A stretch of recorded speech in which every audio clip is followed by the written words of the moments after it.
Hello everyone! I hope you're all having a blessed day. Welcome back to my channel. Here's your daily news report and fourth stimulus check update. Senate Majority Leader Chuck Schumer has just announced that the IRS is taking action on the new $2 billion excluded workers fund. There are several U.S. states that will be receiving more money from President Biden's infrastructure bill. California sent out the first batch of Golden State stimulus payments this week, delivering payments to more than 600,000 California residents. The relief check started hitting bank accounts on Friday. The government has so far distributed about $354 million in the first wave. The first payments, which will be sent by either direct deposit or paper check, will be issued in 2-week increments. The second round of stimulus checks for California residents is part of Governor Gavin Newsom's $100 billion budget that he signed into law in July. As a part of the plan, the state expects to provide about $12 billion in relief to 15.2 million California households, or about 2/3 of the state's taxpayers. So everyone, what other states do you think should send stimulus checks to their residents?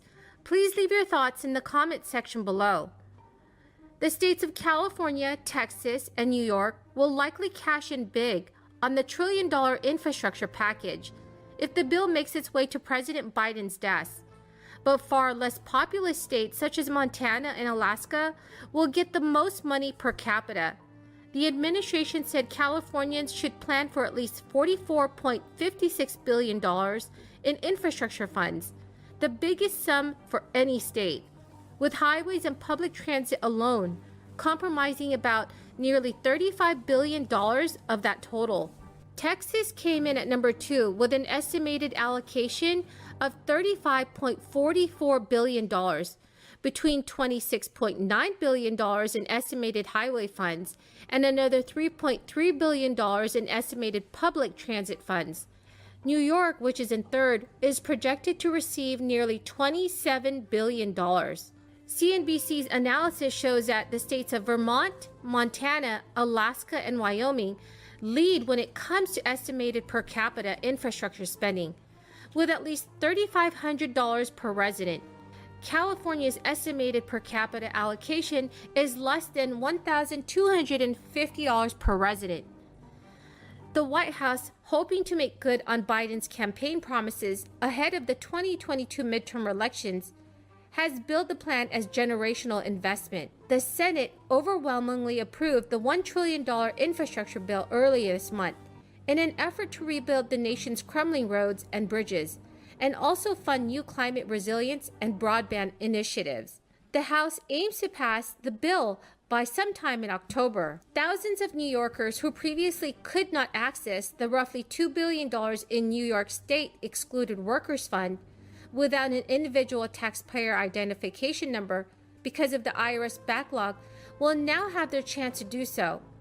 U.S. Senator Chuck Schumer announced on Tuesday, August 31st. To qualify for the Excluded Workers Fund, workers had to obtain an ITIN from the IRS. However, because of these backlogs, limited capacity, and crisis-related closures at the IRS, thousands of eligible New Yorkers would have had to wait for a year to receive their ITIN, delaying payments of a maximum of $15,600 from the fund. So everyone, the key word for this video is pumpkin. Thank you so much, everyone. Previously, Chuck Schumer, along with State Senator Jessica Ramos and Assembly members Carmen de la Rosa and Jessica Gonzalez Rojas, called on the Internal Revenue Service to expand Taxpayer Assistance Center operations and dedicate more staff to fixing the backlog. So now, proof of a pending ITIN number and a stamped W-7 form will be adequate in order to help address the problem of the nationwide backlog. The Internal Revenue Service will set up 7 centers where eligible New Yorkers can present their pending application, and the minute workers apply, they will receive their money. The Biden administration has said ending the federal programs at this time is appropriate, but it also indicated that states can use recovery funds to help those who are still struggling with unemployment. To date, no U.S. state has elected to do so. CBS News reached out to officials in all 50 states to see if they would be extending the enhanced $300 benefits or other programs, such as the ones created for those who don't qualify for traditional unemployment benefits, like gig workers, self-employed workers, or those who've been put out of a job for a long time. The vast majority acknowledge states will return to pre-crisis unemployment benefit levels starting next week. So everyone, that's the end of the video for tonight. Thank you so much, everyone, for joining me here today. Remember that this coming Friday, I will be giving away Walmart gift cards. Please enter my giveaway by subscribing to my channel, liking this video, and also commenting below the keyword of this video. Also, please know that there will be a keyword in each video for a total of 17 keywords for this week. And whomever has the most correct keywords entered by this Friday's video will be automatically placed in a giveaway. Thank you so much, everyone, and have a very blessed Wednesday night. You know, America's unique. America's the only country in the world that's founded on an idea. You can define every other country in the world based on ethnicity or geography. We're the only one based on an idea, not a joke.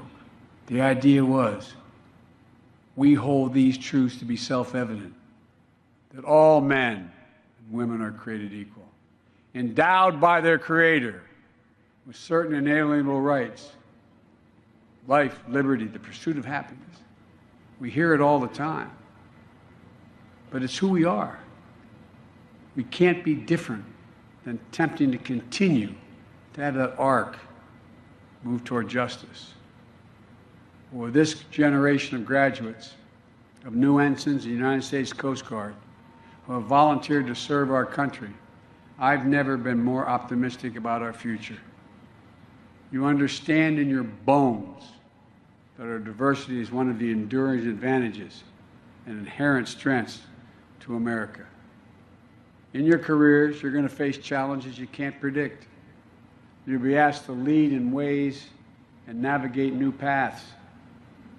But when the storms gather or the seas of life grow rough, remember the Coast Guard's marching song to sing on land and sea, through surf and storm, howling gale, high shall your purpose be. The class of 2021, you have it all. You really do. And we need you badly. And that's not hyperbole. The country needs you. Press always asks me why I'm so optimistic about America's chances in the world. And I've said from the time I decided to run, because of this generation, you're the most progressive, best educated, least prejudiced, most open generation in American history. We need you badly. You're ready. It's time to get underway. God protect you all as you set out on your journey, and may God protect all those who wear the uniform of the United States of America. God bless America. Thank you. God bless America.